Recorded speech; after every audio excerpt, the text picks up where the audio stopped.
What's going on, you guys? It is Tuesday. It is 6 o'clock. So, you know what that means. It is fantasy football talk. I love fantasy football, and it's right around the corner. I was freaking out today because the Hall of Fame game is this week. And I was just like, are you kidding me? It's coming that fast. And then I was looking up, when is Hard Knocks? And that's next week. And that's insane.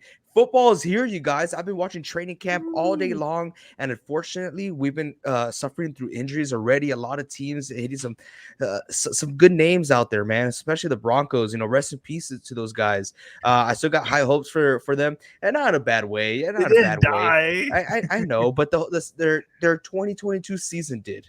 Yeah. Their 2022 season. So rest in peace, some of the Broncos players' 2022 season. I'm not going to say the Broncos itself because I still got high hopes for them. I think they got a great team going on. But we're not talking about the Broncos today. We're talking about fantasy football. If you guys did not watch our last wide receiver fantasy football talk, go check it out. It was a really good show. We went through 1 through 5. Now we're going 6 through 10. Okay, so not everyone's going to have a top 5 pick. Not everyone's going to have a top 8 pick, because we went through our running backs. We went through our top 5 wide receivers. Now we're going to give you some hidden gems over here. Or not so much hidden, but we're going to guide you into the right direction of where to go when looking for these wide receivers, because it is very important whenever you draft these wide receivers, whether it comes to injuries, touches, touchdowns, it all matters, okay? Especially in our PPR league, this is the show for you. All right, let's get started. We're going from 6 down, okay? So we are starting for number 6. At number 6, he just signed his big boy contract, you guys. I'm talking about Deebo Samuel. Here we go. So we got Deebo Samuel coming in at number 6. For me, I feel like this is kind of obvious. If he's not top 5, he will be number 6. Last year, he was the top, I think, second or third fantasy wide receiver last year, just because of the way he gets utilized.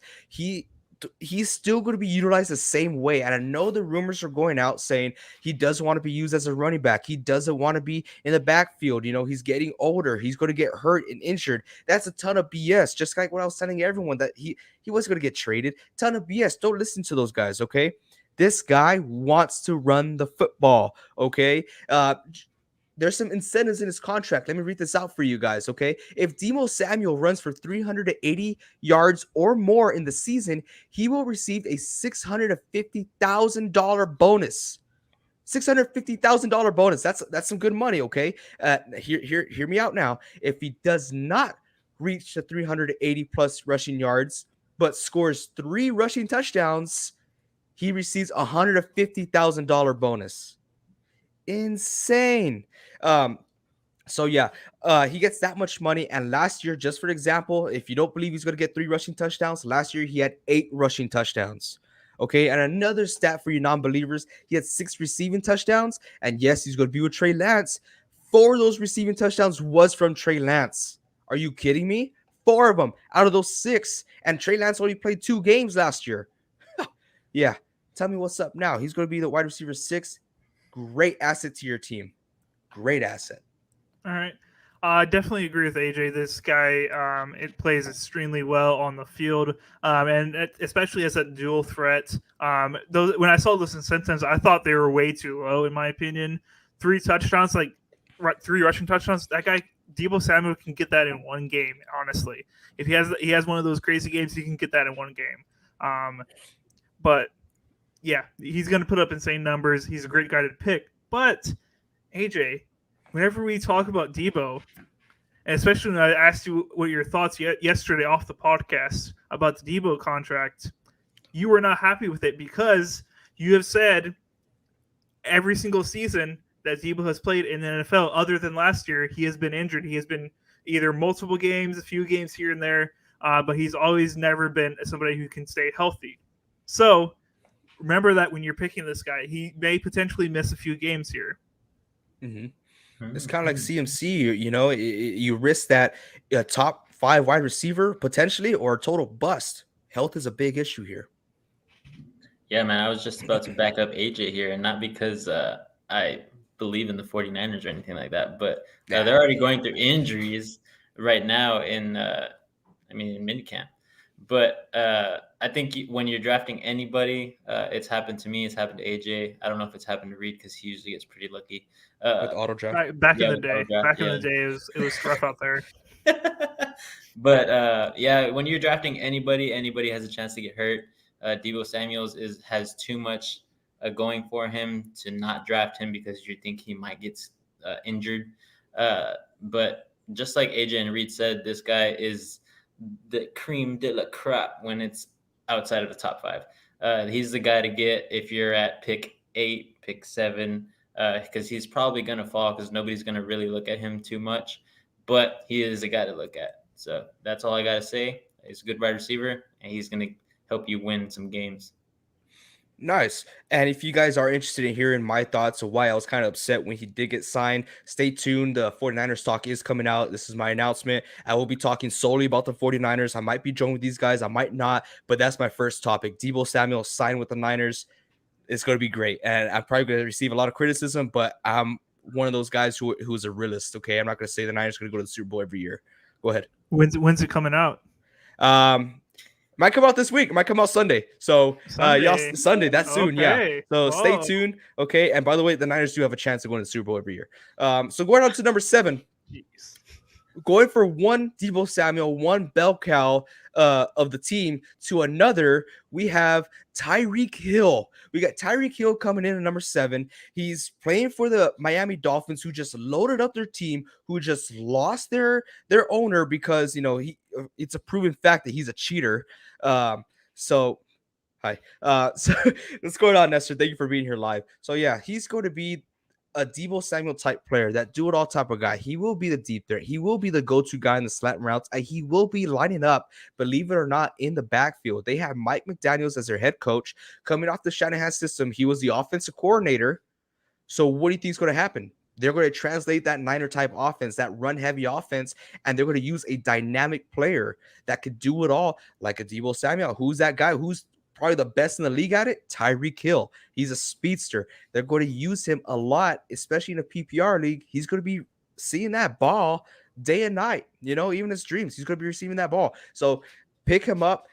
He is a top candidate. I've been preaching this ever since he went to Miami. I really like Tyreek Hill at number 7. Ooh.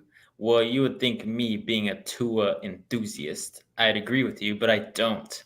Here's the guy who I think should be number 7. He's also from Miami.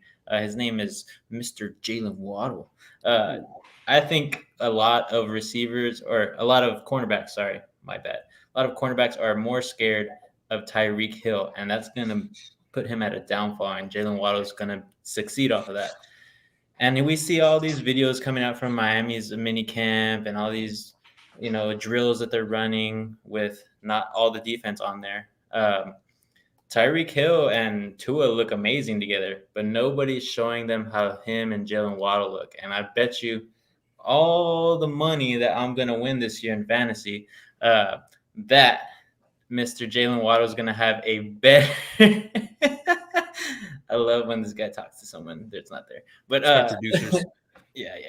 Producers. But I think Jalen Waddle is going to have a better season than Tyreek Hill. That's just my opinion on the Dolphins. And I look at them pretty often, even though they're not one of my favorite teams. I just like the way that their offense is going to look. And I think that Tua is going to have his best bud that he's been with so far, and that's Mr. Jalen Waddle. All right, 2 things. First of all, I disagree with you a little bit, Vince. Yes, he's going to get attention, but he always has gotten attention.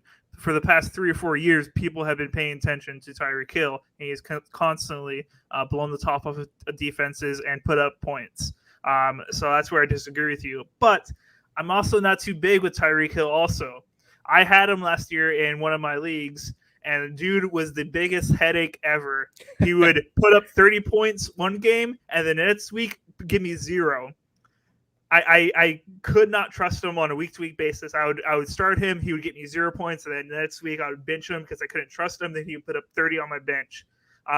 If you want to draft Tyreek Hill, this was when he was with the Chiefs, so it might be different now that he's with the Dolphins organization. But I had a lot of trust issues with Tyreek Hill last year, and that's why me personally, I'm going to try to steer away from him unless he's the best person on the board when it's time to draft my wide receivers. Nice. To go from Tyreek Hill, our next guy, a lot of people are going to give us a lot of crap about it because they think he's a top 5 guy.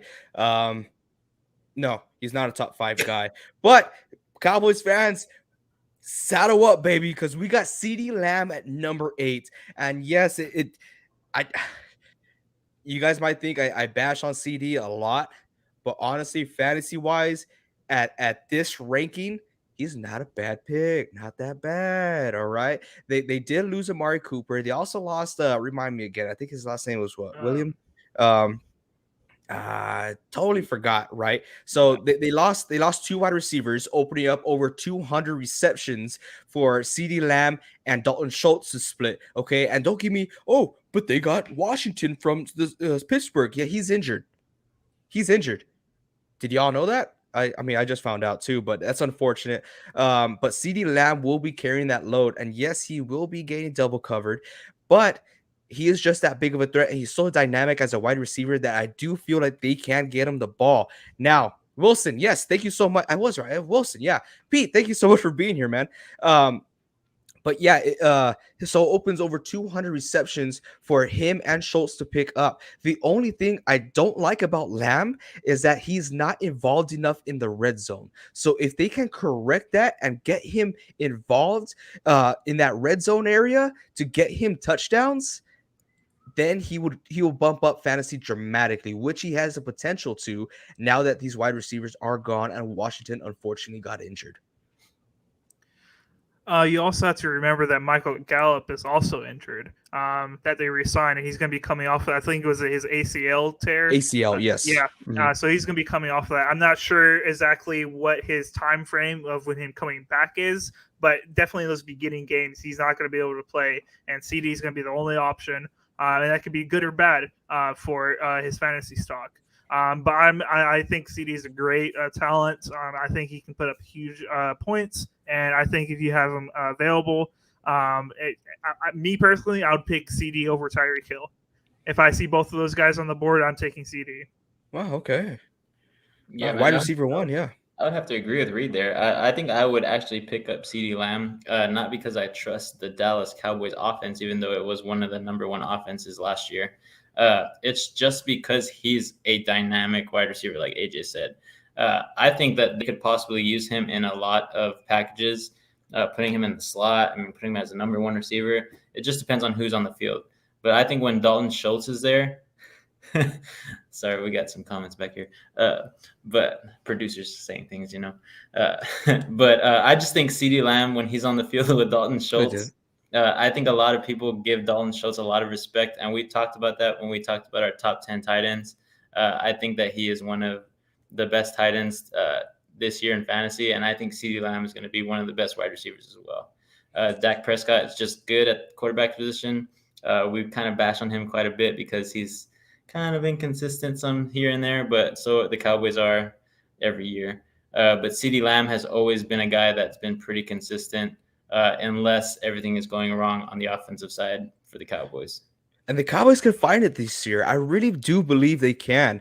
A lot of people are counting them out, counting them as finishing second in their division. But honestly, I don't see the Eagles beating out the Cowboys this year. I really don't. I just think the Cowboys are more talented. They just need to get their groove together and maybe rely a little more on Pollard in that running game instead of Zeke Elliott. And for all you Cowboys fans out there, we are going to start talking about the Cowboys a little more. No. Don't give me that, Reed.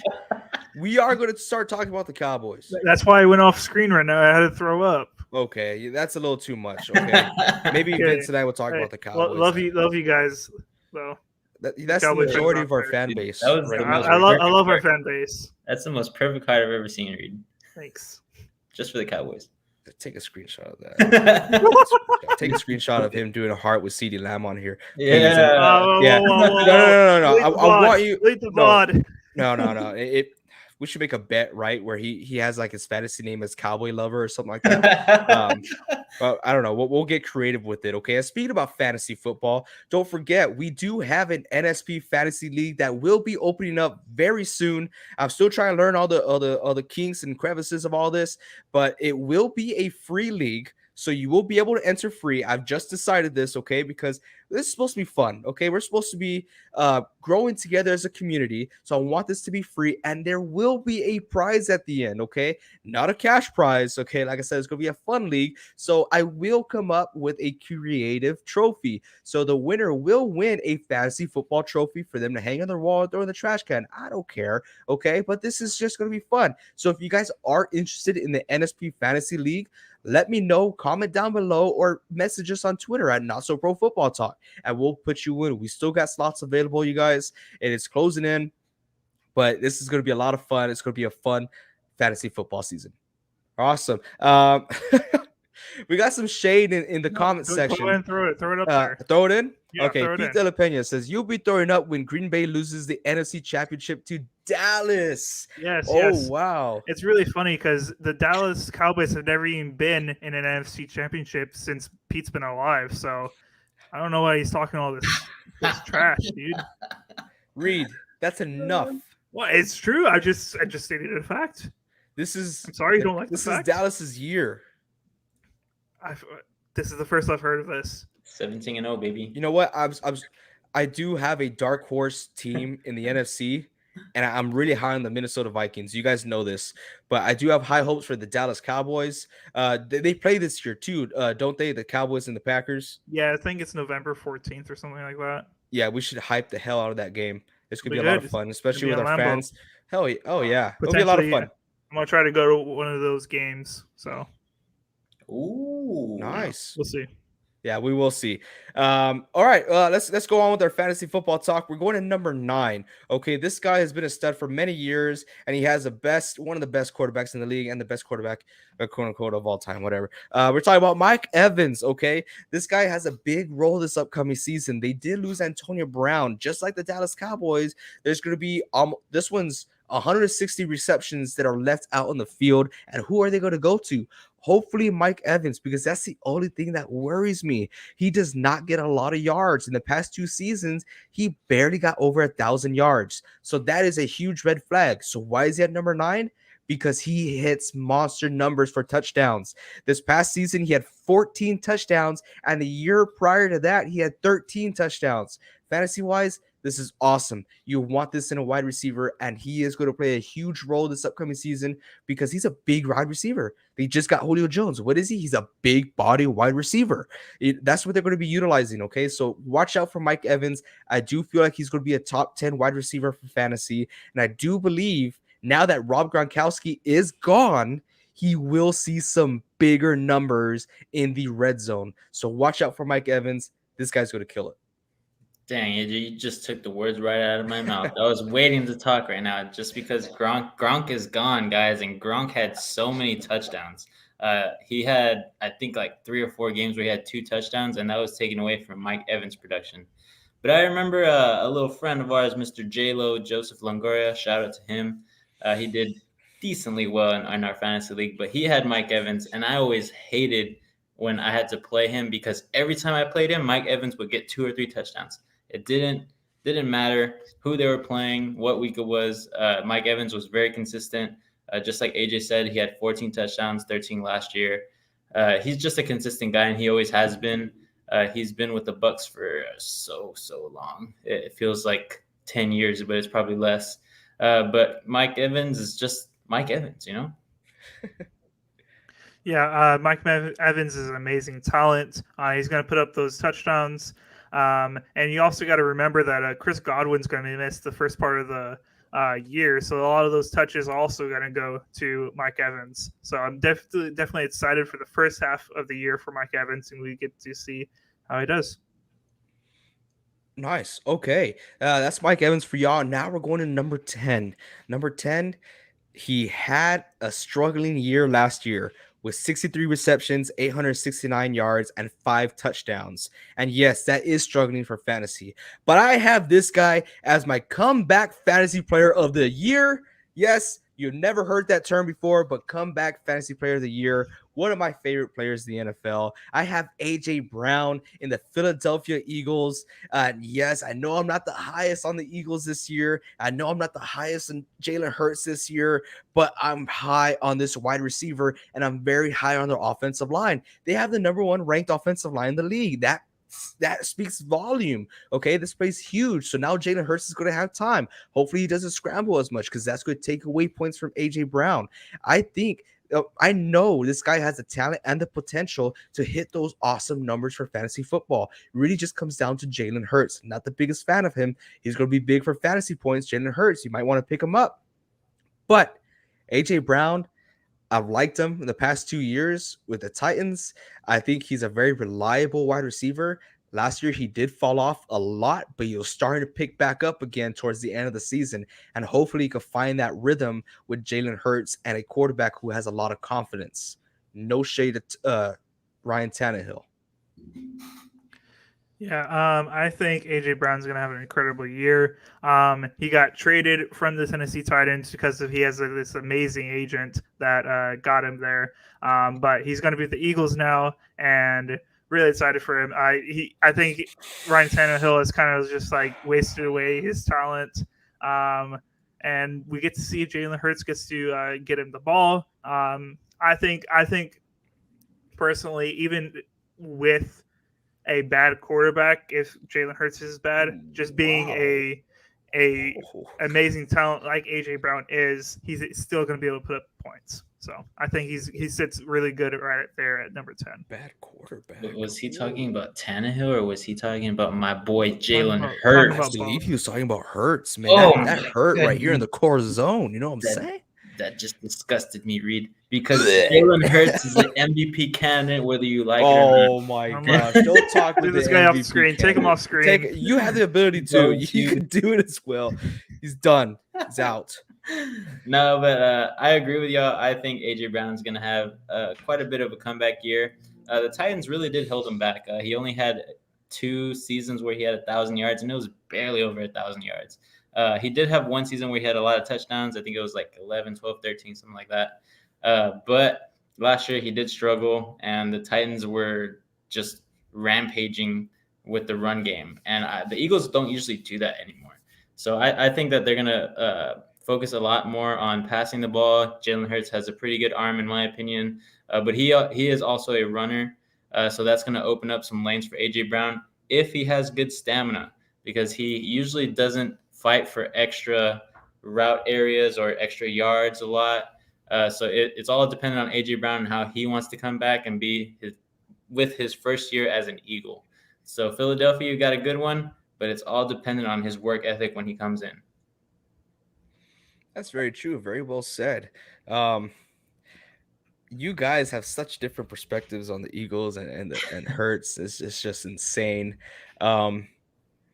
Like I said, I'm still a firm believer that they will not finish first in that division. I know last year we all had Washington finishing first. And speaking of Washington, I'm pretty sure some of you guys are asking the question, what about Terry McLaurin? What about Scary Terry?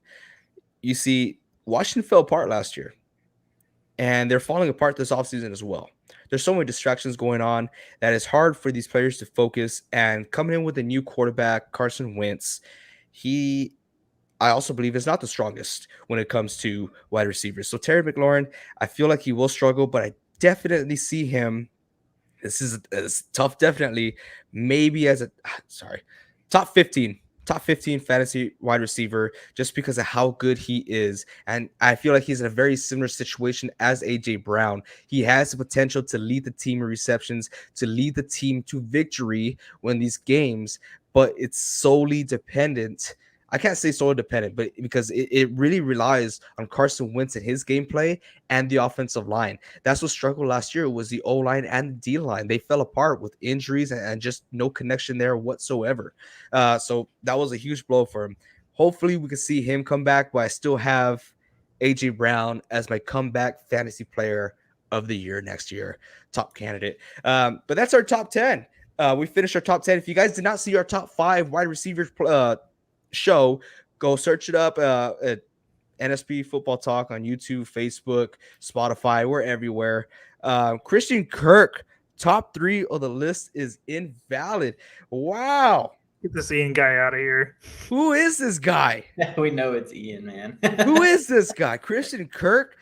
That guy who stole money from Jacksonville? Are you talking about that guy? Jeez. Nah, I'm just kidding. Good for Christian Kirk. Yeah, good for Well deserved. Yeah, yeah. no, we're happy that he got paid. We're happy for Jacksonville. I do feel like he will excel there. And believe it or not, I do have Christian Kirk up there in my top 20 fantasy football players, if not top 15.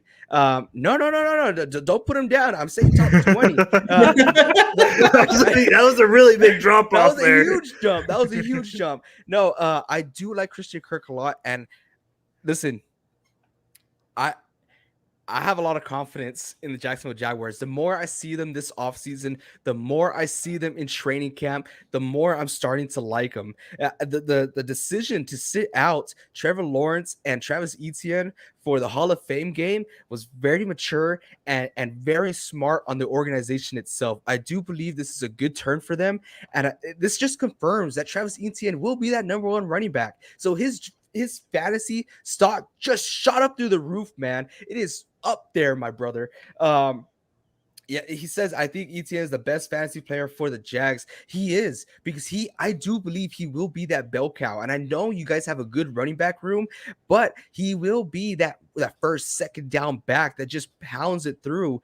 And if they do find a good connection there, they won't be seeing a lot of third down situations, third and unmanageable situations. So I do like Etienne a lot. I think he's going to score a lot of touchdowns in the red zone. And I do like Christian Kirk a lot too, because this is the sophomore year for Trevor Lawrence. He had a horrible freshman year, probably the worst situation that you could go through. And I do believe they can excel this upcoming season.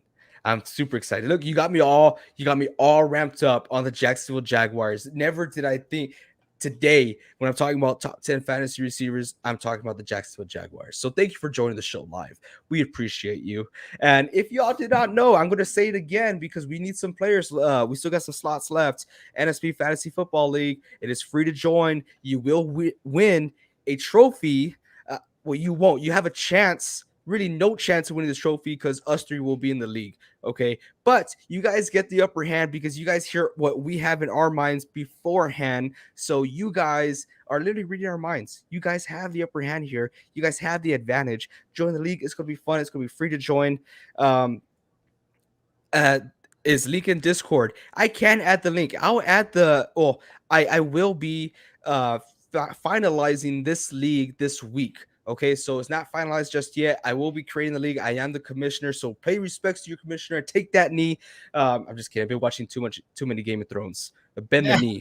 Yeah, that's bend the knee. But no, super excited. It's gonna be a lot of fun. But appreciate every single one of y'all being here. I think I did the Google Doc, but I can't remember. PI Podcast, thank you so much for being here live. If you guys want to see wide receivers extended, or dark horse wide receivers, or even rookie wide receivers that could have a breakout year, because we got so many topics when it comes to fantasy football. And unfortunately, we only talk about this once a week. We might move this up to twice a week to see if it gets more views than our scheduled prediction videos, but we'll see. But then again, you guys don't miss tomorrow's video with Reed. He will be talking about I was going to say New Orleans Packers. Am I high right now or what? The Green Bay Packers. I've been talking too much. The Green Bay Packers coming out at 5 o'clock, right, Reed? Yes, sir. You want to tell the audience a little bit about your show? Yeah, I'm going to be talking Packers, all things Packers. This week, I'll be talking about David Bakhtiari and what I think of his situation from all the way when he tore his ACL back in practice of 2020 up to now where he is still rehabbing. So stay tuned for that. Nice. Late round wide receivers would be a good value, would be a bait. Yeah, heck yeah. Especially those late, like you said, late rounders, right? But those dark horses. I'll talk Green Bay. Nestor's super excited about your show. Thank you so much for being here, Nestor. But yeah, we got so many topics, especially with all this news popping out. There's just so much to talk about. And unfortunately, there's only 7 days out of the week. He says Jordan Love has a nice camp from what I hear. He had a really good day today. You heard wrong. What? Thank you all so much for being here. And until next time, you guys keep on grinding.